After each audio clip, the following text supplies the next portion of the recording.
Hello बच्चों, let's read the question. कह रहा है in which of the following molecules are all the bonds not equal. चार molecule दे रखे हैं बच्चों, वो कौन सा मॉलिक्यूल है जिसमें जो बॉन्ड्स हैं वो सभी इक्वल नहीं है बच्चों। ओके बच्चों, बॉन्ड्स इक्वल मतलब नहीं है, इसका मतलब है बॉन्ड लेंथ सबकी इक्वल नहीं है बच्चों। बॉन्ड लेंथ होता है दो एटम्स के न्यूक्लियस के बीच का डिस्टेंस। ओके बच्चों, जो बॉन्ड लेंथ होती है ये क्या होती है, इनवर्सली प्रोपोर्शनल होती है परसेंटेज ऑफ एस कैरेक्टर के। किसके बच्चों? परसेंटेज ऑफ एस कैरेक्टर के। तो यहाँ पर सभी की हाइब्रिडाइजेशन निकालेंगे बच्चों। ओके, हाइब्रिडाइजेशन निकालेंगे स्टेरिक नंबर से। स्टेरिक नंबर होता है number sigma bond pair plus number of lone pair around central atom बच्चों। सेंट्रल एटम कौन? जैसे 3 फ्लोरीन है, 1 क्लोरीन है, तो जो एक वाला होता है ना जनरली वो हमारा सेंट्रल एटम होता है। तो हम बात करेंगे ClF3 की। तो Cl की वैलेंशियल कॉन्फ़िगरेशन होती है 3s2 3p5 और फ्लोरीन होता है बच्चों आपका 2s2 2p5। 7 इलेक्ट्रॉन है वैलेंस शेल में, एक और चाहिए ऑक्टेट पूरा करने के लिए, मतलब एक बॉन्ड बनाएगा। मोनोवैलेंट साइड एटम है बच्चों। ओके, तो Cl है बच्चों 1 2 3 4 5 6 7। 7 में से 3 इलेक्ट्रॉन को फ्लोरीन के साथ शेयर करवा दो। स्टेरिक नंबर कितना आएगा बच्चों? देखो तीनों सिग्मा बॉन्ड पेयर हैं, सिंगल है बच्चों। ओके, 2 लोन पेयर है। ओके बच्चों, स्टेरिक नंबर 5। ऐसे में हाइब्रिडाइजेशन आ जाती है sp3d। sp3d हाइब्रिडाइजेशन जो है ना वो दो ज्योमेट्रीज का, दो हाइब्रिडाइजेशन का मिक्सचर होती है बच्चों। एक तो sp2 जिससे इसमें आते हैं इक्वेटोरियल बॉन्ड्स। ओके बच्चों, और दूसरी होती है अगर मान लो जेड एक्सेस आपके इंटरन्यूक्लियर एक्सेस है तो PZ/DZ² जिससे आपके पास आते हैं एक्सियल बॉन्ड्स। ओके बच्चों, क्या आते हैं? ये एक्सियल बॉन्ड्स। ओके, और ओवरऑल जो ज्योमेट्री यहाँ पर बनती है उसको हम बोलते हैं ट्राइगोनल बाइपिरामिडल। क्या बोलते हैं? ट्राइगोनल बाइपिरामिडल हम इसको बोलते हैं। ओके, अब जो लोन पेयर होते हैं ना बच्चों वो एस लविंग स्पीशीज होते हैं बच्चों। मतलब वो ऐसी पोजीशन पर जाके बैठते हैं जहां पर एस करेक्टर ज्यादा हो। तो इक्वेटोरियल बॉन्ड्स में एस करेक्टर ज्यादा है, sp2 हाइब्रिडाइजेशन है बच्चों। ओके, तो ये लोन पेयर जो है ना बच्चों तीनों ये इक्वेटोरियल पोजीशन पे आ जाएंगे। ओके, तीन नहीं है, दो ही है खैर।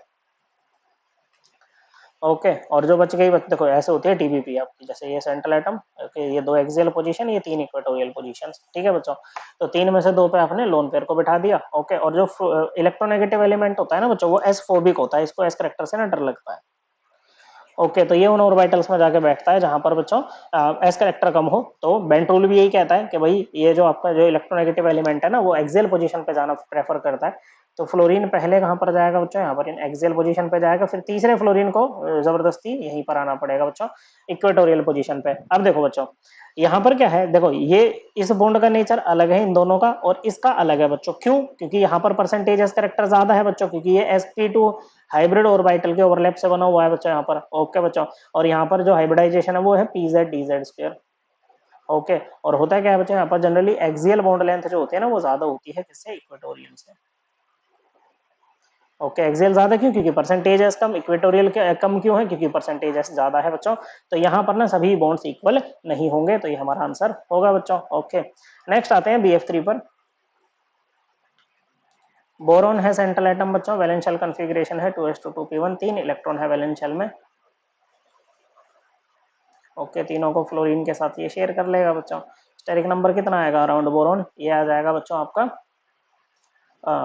3 सिग्मा बॉन्ड पेयर है, हाइब्रिडाइजेशन sp2। ओके बच्चों, ऐसे में जो ज्योमेट्री आती है वो आती है ट्राइगोनल प्लेनर। और बच्चों यहाँ पर आपके पास में क्या है? 3 लोन पेयर है ना, सॉरी 2 लोन पेयर है, तो ये जो शेप कैसी बन रही है बच्चों? ये शेप होती है bent T shape. Okay, lone pair bond पे रिपल्शन होगी तो थोड़ा सा बेंड कर देंगे इसको। इसको बोलते हैं बेंट टी शेप, हम लोग इसको बोलते हैं बच्चों। क्या बोलते हैं? बेंट टी शेप यहाँ पर हम इसको बोलते हैं। ओके बच्चों, तो ये बन गए आपके ट्राइगोनल प्लेनर। और यहाँ पर सभी बॉन्ड लेंथ इक्वल है बच्चों, सभी में जो एस करेक्टर है ना सभी बॉन्ड्स में वो इक्वल है बच्चों। तो सभी बॉन्ड लेंथ इक्वल आएंगे बच्चों। ओके, नेक्स्ट है AlF3। देखो बच्चों AlF3 तो हमारा आयनिक कंपाउंड होता है, इसमें होता है आपके पास में Al3+ + 3F-। ओके बच्चों, ओके, और यहाँ पर भी जैसे एल्यूमिनियम का जो डिस्टेंस होगा ना तीनों फ्लोराइड से एल्यूमिनियम 3+ का वो सेम ही रहेगा बच्चों। ओके, तो यहाँ पर भी सभी जो आयनिक बॉन्ड्स हैं वो आपके इक्वल ही होंगे। तो ये भी आंसर नहीं, ये भी आंसर नहीं। फिर आते हैं बच्चों NF3 के पास में। नाइट्रोजन है सेंट्रल एटम, वैलेंशियल कॉन्फ़िगरेशन है 2s2 2p3। 5 इलेक्ट्रॉन है वैलेंस शेल में, 5 में से 3 ये बच्चों फ्लोरीन के साथ शेयर कर लेगा। स्टेरिक नंबर कितना आएगा बच्चों? स्टेरिक नंबर आएगा यहाँ पर 3 सिग्मा बॉन्ड पेयर है, 1 लोन पेयर है। Steric number 4। हाइब्रिडाइजेशन क्या बन गई? sp3 बन गई बच्चों। sp3 में ज्योमेट्री क्या आती है? sp3 में ज्योमेट्री आती है हमारी टेट्राहेड्रल। क्या आती है बच्चों? टेट्राहेड्रल ज्योमेट्री यहाँ पर आती है बच्चों। और क्योंकि एक लोन पेयर है तो शेप बनेगी पिरामिडल। ओके, अब देखो सारे क्या थे आपके? sp3 हाइब्रिड ऑर्बिटल थे। ओके, शुरू में तो सभी में इक्वल था बच्चों एस करेक्टर। लोन पेयर आया, बाकियों का खींच लिया बच्चों, एस लविंग है। ओके बच्चों, बाकियों का खींच लिया। अब फ्लोरीन तो बच्चों तीनों में सेम ही है ना बच्चों। ओके, मतलब फ्लोरीन क्या करेगा, यहाँ से वो एस करेक्टर लोन पेयर की तरफ भेज देगा क्योंकि वो एसओबी के इलेक्ट्रोनेगेटिव एलिमेंट है।